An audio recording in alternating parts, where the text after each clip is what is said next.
guys, hello, welcome back to our channel. I am Priya. Me Ayushi, together we Priyashi. तो जी हम लोग फिर से आ गए हैं अपने पुराने वाले बैकग्राउंड में आप लोगों के लिए, आप लोगों की फेवरेट धुकुर धुकुर वाली वीडियो लेकर के। और आज की जो धुकुर धुकुर वाली वीडियो है ना, ये ऐसे भी बहुत ज्यादा स्पेशल होने वाली है क्योंकि आज की ये कहानी होने वाली है 1947 जब इंडिया एंड पाकिस्तान का पार्टीशन हुआ था और कैसे उस वक्त जब इंडिया और पाकिस्तान में हिंदू और मुस्लिम लोगों का बंटवारा हुआ था ना, तब की हॉरर स्टोरी है ये। तो आप समझ सकते हो कि इस हॉरर स्टोरी का इतिहास ऑब्वियसली स्वतंत्रता की लड़ाइयों से रिलेटेड होने वाला है और साथ ही साथ काफी ज्यादा क्रीपी और काफी ज्यादा हॉन्टेड भी होने वाला है। एंड सबसे खास बात पता है क्या है? आज की ये स्टोरी हमारे साथ शेयर की है हमारी एक सब्सक्राइबर ने, जो कि पाकिस्तान की रहने वाली है और वो पाकिस्तानी हिंदू है और उनके साथ अभी भी ये हॉन्टेड एक्सपीरियंसेस कंटिन्यू हैं।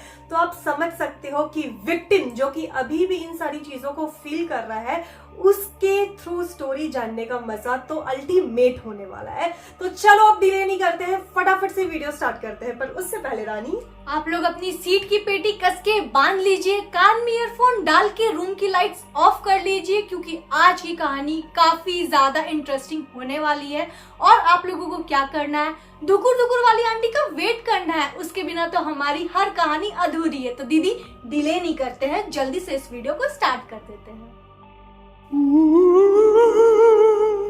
तो कहानी शुरू करने से पहले आप लोगों को ये बता देते हैं कि आज की ये जो कहानी है ये आज से तकरीबन 4-4.5 सालों पहले ही शुरू हो चुकी है और हमारी सब्सक्राइबर एंड उनकी फैमिली इन सारी भूतिया चीजों को तकरीबन 4 सालों से फील करते आ रही है और वो लोग इतने ज्यादा बेबस हो चुके हैं कि वो लोग इस चीज से बाहर जा भी नहीं सकते हैं।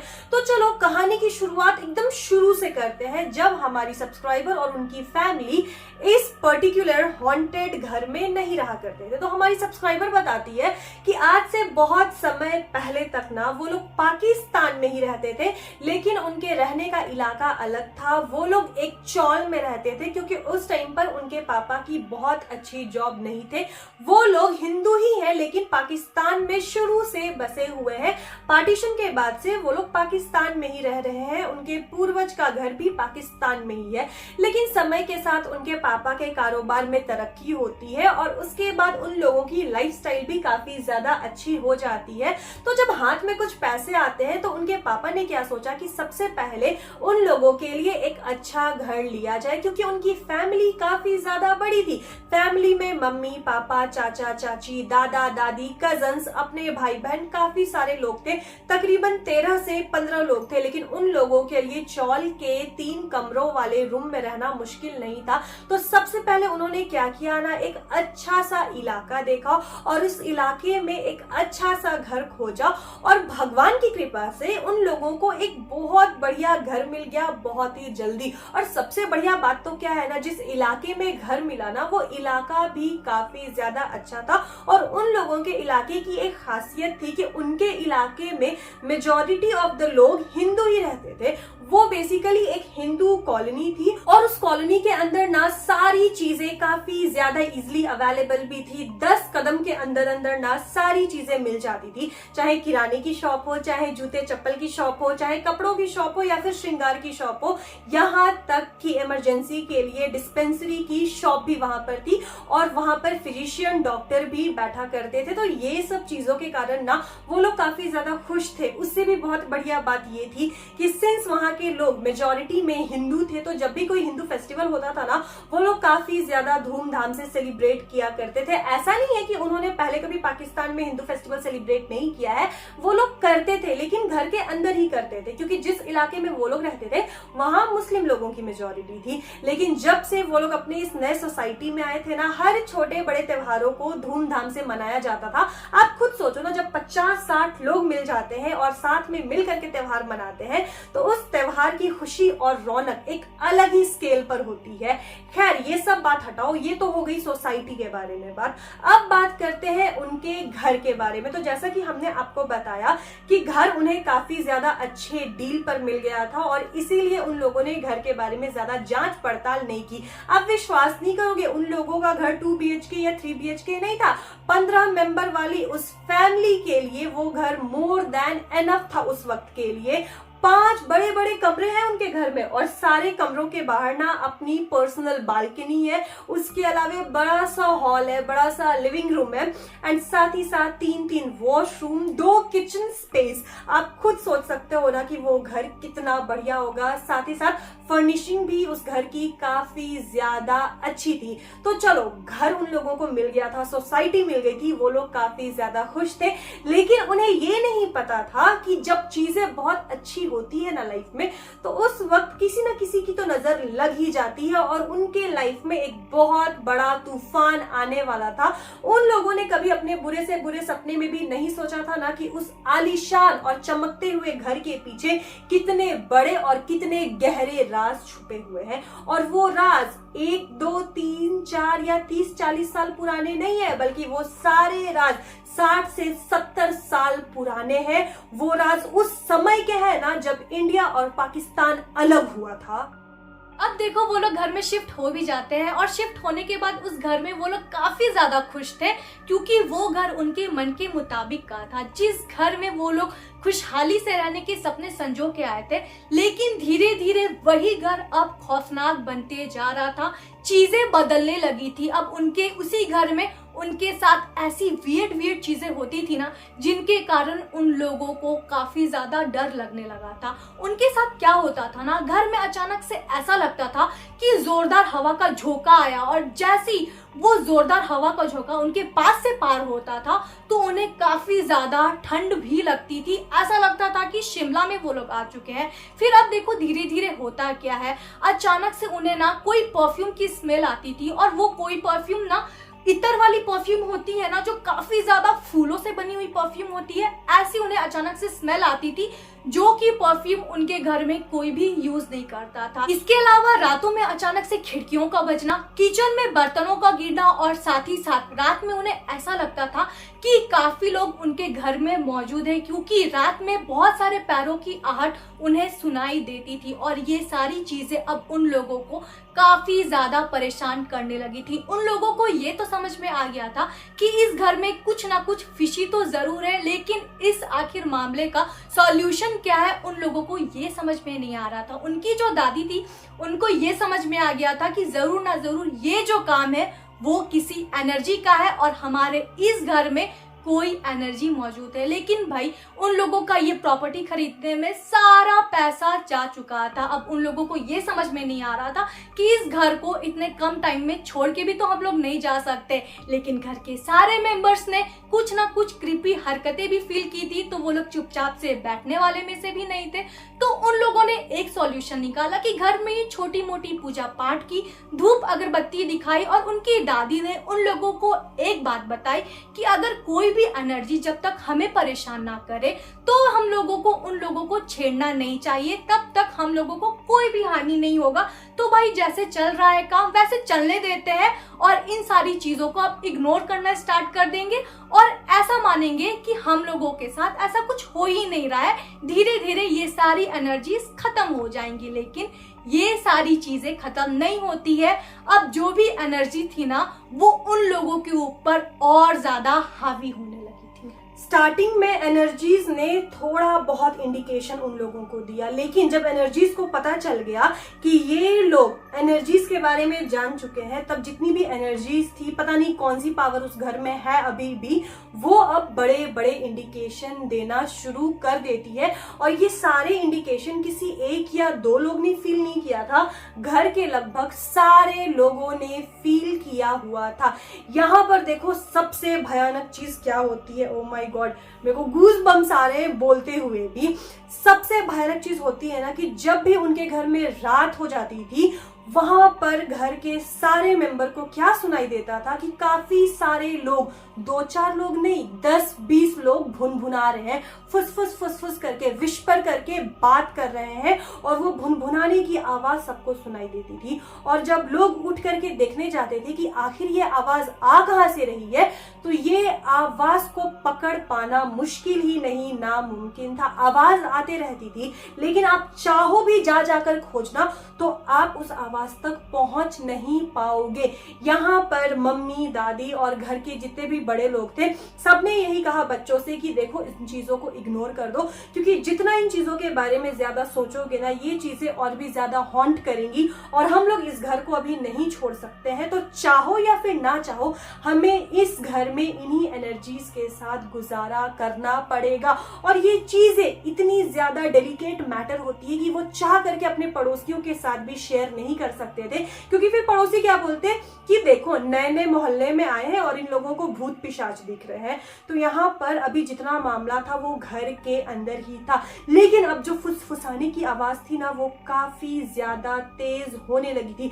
उसके अलावे सबसे वियर्ड चीज आप लोगों को बताते हैं, जैसे हमारे घर में डिनर बनता है तो रात में जो भी बचे खुचे खाने होते हैं ना, वो हम लोग क्या करते हैं, फ्रिज में रख देते हैं, या फिर जो खाने खराब नहीं होते उसको किचन में ही अच्छे से ढक करके रख देते हैं। और उसके बाद हमेशा खुशी की मम्मी किचन को साफ करके अच्छे से रूम में सोने जाया करती थी। लेकिन एक टाइम के बाद से क्या होने लगा ना, कि जब वो लोग सुबह उठते थे और किचन में जाते थे, तो वो लोग क्या देखते थे कि जो खाना उन लोगों ने ढक करके रखा हुआ था लास्ट नाइट, वो खाना खत्म हो चुका है, साथ ही साथ जूठे बर्तन किचन में इधर उधर पड़े हुए हैं। अब यहाँ पर पहले तो वो लोग को डाउट हुआ कि घर का ही कोई मेंबर है जिसे रात में भी भूख लगी होगी और उसने उठ करके खाना खा लिया होगा। लेकिन ये चीजें अब कंटिन्यूअसली होने लगी। उसके अलावे जो घर की चीजें थी ना, अब गायब होने लगे थे। कपड़े गायब होने लगे थे, पैसे गायब होने लगे थे, जेवर गायब होने लगे थे। कैन यू बिलीव, जेवर गायब होने लगे थे। अब यहाँ पर घर में सब लोगों ने सोचा कि नहीं, ऐसे चुप रह करके कोई फायदा नहीं है, क्योंकि ये जो एनर्जी है जो कि हमारे साथ इस घर में है, मे बी उसकी ये इंटेंशन नहीं होगी कि वो इंसान को हार्म करे, पर हाँ वो हमारे साथ कुछ ना कुछ मजाक मस्ती तो जरूर कर रहा है। उसके बाद वो लोग पता लगाते हैं कि आसपास के इलाके में कोई नामी मौलवी या फिर कोई झाड़ फूक करने वाले मिल जाए, जिसके साथ जा करके वो लोग सलाह मशवरा कर सके कि आखिर उनके इस घर में हो क्या रहा है। वो लोग काफी ज्यादा खोजने के बाद एक मौलवी तक पहुंचते भी है और उस मौलवी को सारी बात बताते हैं। मौलवी उन लोगों से पूछते हैं कि आप लोगों को ये सब चीजें कब सबसे ज्यादा डराती हैं, या फिर कब ये चीजें आप लोगों को अपनी प्रेजेंस सबसे ज्यादा फील करवाती है। तब यहाँ पर मम्मी और दादी मौलवी साहब को बताते हैं कि जब सनसेट हो जाता है और जब पूरे तरीके से अंधेरा हो जाता है ना, तो ये चीजें खुल करके हमारे सामने आती है। और अब चीजें इतनी ज्यादा बिगड़ गई है ना कि घर में तो लोगों को लंबी लंबी परछाई भी दिखाई देती है, वो भी 1-2 लोगों की परछाई नहीं। ऐसा लगता है ना कि झुंड में कितने सारे लोग हैं जो लोग आपस में खुस करके बातें कर रहे हैं, वो लोग आपस में चल रहे हैं। पैरों की थाप की आवाज, ये सब आवाज आने लगी थी। और 1-2 दिन में या फिर 5-10 दिनों के बाद नहीं आती थी, डेली आती थी ये सब चीजों की आवाज। उसके बाद मौलवी बोलते हैं कि ठीक है, आप अपने घर जाइए और कल शाम में सूर्यास्त होने के बाद मैं आपके घर में आऊंगा। और ऐसा कह के मौलवी साहब अगली शाम जिस समय पर उन्होंने वादा किया था ना, उस समय पर उनके घर पे पहुंच जाते हैं। इसके बाद मौलवी साहब उन लोगों के घर जाते हैं और उनके घर का जायजा लेते हैं। जांच पड़ताल करने के बाद उन लोगों के सामने ऐसे ऐसे खुलासे करते हैं जिनको सुनकर उन लोगों के होश उड़ जाते हैं। मौलवी साहब उन लोगों को ये बताते हैं कि इस घर में किसी एक आत्मा का वास नहीं है, बल्कि इस घर में सैकड़ों और हजारों आत्माएं रहती है। और ये जो भी आत्माएं हैं ना, ये काफी पुरानी आत्माएं हैं और ये सारी आत्माएं काफी ज्यादा दर्द और पीड़ा में है। और इन लोगों का कोई भी इंटेंशन नहीं है आप लोगों को तकलीफ पहुंचाना या फिर आप लोगों को डराना। बस ये लोग काफी ज्यादा दर्द में है और ये प्लेस से उन लोगों को काफी ज्यादा प्यार है, काफी ज्यादा वो लोग जुड़ी हुई है, इसीलिए वो लोग इस प्लेस को छोड़कर नहीं जाना चाहती। अच्छा, आई थिंक दैट्स वाई जब इनका परिवार उस घर में रहने आया था, तब से एनर्जीज हमेशा इन्हें इंडिकेशन देती थी, अपना प्रेजेंस फील करवाती थी और इन्हें हार्म नहीं करती थी। इसीलिए जा करके ना किचन में बर्तन पटकती थी या फिर जूठे बर्तन को रख दिया करती थी। एग्जैक्टली इसीलिए मौलवी साहब ने कहा कि ये आत्माएं जो है ना, ये आप लोगों को कोई भी परेशानी नहीं पहुंचाएंगी, बस आप लोगों को कुछ कुछ स्टेप्स और कुछ कुछ प्रक्रियाएं करनी है, जिसके कारण ये जो आत्माएं हैं वो यहीं रहेंगी, ये लोग यहाँ से नहीं जाएंगी। पर वो आत्माएं वहां से क्यों नहीं जाती रानी? मतलब उन लोगों के परिवार ने मौलवी साहब से उस घर की हिस्ट्री के बारे में नहीं पूछा? क्योंकि भाई हमारे घर में अगर एक एनर्जी मिल जाए ना, कलेजा धुकुर धुकुर कर जाएगा। यहाँ पर एक भूत नहीं, सैकड़ों हजारों भूत, कैसे मन में क्यूरियोसिटी नहीं आएगी? अरे दीदी, इसके पीछे भी काफी खौफनाक और भयंकर हिस्ट्री छिपी हुई है, आप लोगों को भी अभी बताते हैं। 1947 का इंडिया पाकिस्तान पार्टीशन किसको नहीं पता होगा, कितने सारे दंगे फसाद हुए थे।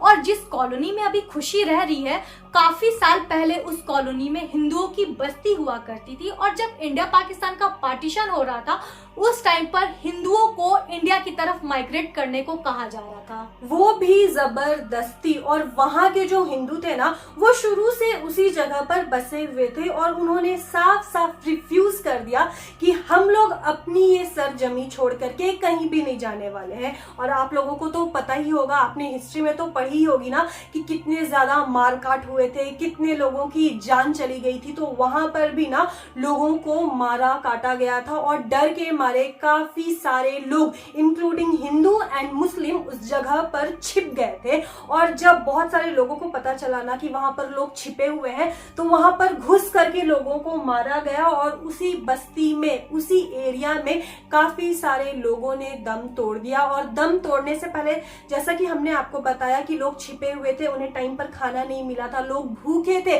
भूख से तड़प तड़प कर लोग मर रहे थे। इसीलिए वही लोगों की आत्माएं हैं जो कि आज भी इस सोसाइटी में है। और जब पार्टीशन के टाइम पर इन लोगों को जबरदस्ती यहाँ से हटाया जा रहा था, तब इन लोगों ने अपनी जान दे दी, पर अपने जगह को नहीं छोड़ा। तो मौत के बाद ये लोग उस जगह को कैसे छोड़ सकते हैं? मौलवी साहब ने ये बात साफ साफ क्लियर कर दी कि ये एनर्जीज यहाँ से कहीं नहीं जाने वाले हैं। ये एनर्जीज काफी सालों से इसी एरिया में है और इन एनर्जीज को केवल आप लोग फील नहीं कर रहे हो, इस सोसाइटी में रह रहा हर एक इंसान इन एनर्जीज को फील करता आ रहा है। और किसी को इन एनर्जीज से कोई दिक्कत भी नहीं है, क्योंकि ये एनर्जीज किसी को हार्म नहीं करती है। इन एनर्जीज की मौत खुद से तड़प तड़प के हुई थी। आपको हमने बताया था कि पार्टीशन के टाइम डर के मारे बहुत सारे लोगों का परिवार छिप गया था और छिपते छिपते इन लोगों को ना खाना मिलता था, ना पानी मिलता था। काफी सारे लोग तो भूख और प्यास से भी मर गए थे। तो जब इनकी मौत हुई थी ना, तो ये भूखे थे। दैट्स वाई ये एनर्जीज किचन में जा करके खाना खाया करते थे। और जिस रात इन्हें किचन में खाना नहीं मिलता था ना, ये लोग गहने गायब कर देते थे, पैसे गायब कर देते थे, केवल अटेंशन ड्रॉ करने के लिए। तब यहाँ पर खुशी के परिवार वालों ने पूछा, तो मौलवी साहब इसका क्या उपाय है? तब मौलवी साहब ने बोला कि कोई उपाय नहीं है, इनको बस आप टाइम पर खाना और पानी दिया करो, बाकी इन लोगों को आप लोगों से कोई मतलब नहीं है। जैसे आप लोग अपने परिवार के साथ इस घर में रह रहे हो ना, ये लोगों की आत्माएं भी इसी घर में अपने परिवार के साथ रह रही हैं। और अगर आप लोग इन आत्माओं को हटाने की कोशिश करोगे, तब में भी ये आत्माएं आप लोगों को नुकसान पहुंचाएगी। नुकसान ही क्या, में भी ये आत्माएं आप लोगों की जान भी ले। तो दोबारा किसी मौलवी के पास जाकर के इनसे छुटकारा पाने की कोशिश मत करना। इसके बाद खुशी के परिवार ने उस घर में रहने की आदत सी डाल ली, क्योंकि उनके पास ना इसके अलावा कोई और ऑप्शन भी नहीं था। और उन्हें क्या ही करना था, बस उन भूखे आत्माओं को थोड़ा सा खाना ही तो देना था। इसके बाद से उन लोगों ने क्या करना स्टार्ट कर दिया, रात में जब भी उन लोगों ने खाने बनाए तो 1-2 रोटी एक्स्ट्रा बना के वो लोग किचन में रख देते थे और सुबह में ना बकायदा वो रोटी गायब हो जाती थी। और वो रोटियां आज भी गायब होती है। और उस टाइम के बाद से, जब से खुशी के परिवार वालों ने टाइम टू टाइम सारी एनर्जीज को खाना देना शुरू किया ना, उसके बाद तो वो एनर्जीज बिल्कुल भी परेशान नहीं करती है। हाँ, थोड़ी बहुत प्रेजेंस फील होती है, लेकिन अब खुशी और उसके परिवार को इस चीज की आदत हो चुकी है। और भूखी आत्माओं को खाना देने से बढ़िया क्या हो सकता है, इससे बड़ा पुण्य का काम क्या हो सकता है। वो आत्माएं कितनी ज्यादा तड़प के मरी होंगी। सुन करके ये काफी ज्यादा ड्रामेटिक लगता है। मे भी काफी सारे लोग इन चीजों पर विश्वास नहीं भी करें, और हम काफी सारे लोगों को इन चीजों पर विश्वास करने के लिए फोर्स कर भी नहीं सकते हैं। लेकिन अगर ये चीजें कुछ लोगों के साथ हो रही है तो हम उसे डिनाई भी नहीं कर सकते हैं। दुनिया बहुत बड़ी है, दुनिया में कुछ भी होना पॉसिबल है। खैर, खुशी एंड उसके परिवार को बहुत बड़ा सल्यूट कि वो लोग उतनी सारी आत्माओं के बीच रह रहे हैं। अगर मेरे को रहने का मौका मिल जाएगा ना, तो वहां पर खड़े खड़े मेरा जो हार्ट है उसका अटैक आ जाएगा। हार्ट अटैक तो नॉर्मल लोगों को आता है, मेरे हार्ट के टुकड़े टुकड़े हो जाएंगे। रानी, तुम रह पाओगी? हाँ दीदी, मेरे को वो चीज काफी ज्यादा एडवेंचरस लगेगी। सीरियसली, मेरे को मौका मिलेगा तो खुशी घर में मेरे को जरूर बुलाना अपने। आप लोग बताना कि आप लोगों में से कौन कौन इस एडवेंचरस ट्रिप का मजा लेना चाहता है और कौन कौन इस ट्रिप से दूर ही रहना चाहता है। खैर दोस्तों, आज की स्टोरी बस यहीं तक थी। आप लोग बताना कि आपको ये स्टोरी कैसी लगी। मेरे को तो काफी ज्यादा दर्दनाक लगी उन आत्माओं के बारे में सोच करके। और अगर वीडियो पसंद आए तो रानी, इस वीडियो को लाइक कर देना, और अगर आप हमारे चैनल पे नए हो और हमारा ये प्यारा प्यारा फेस पहली बार देख रहे हो तो हमारे इस चैनल को सब्सक्राइब किए बिना मत जाना। और अगर आपके पास भी ऐसी ही इंटरेस्टिंग स्टोरीज होंगी तो वो भी आप हमें सेंड कर सकते हो। सारे लिंक्स आपको हमारे डिस्क्रिप्शन बॉक्स में मिल जाएंगे। मिलते हैं अपने नेक्स्ट वीडियो के साथ, तब तक के लिए बाय।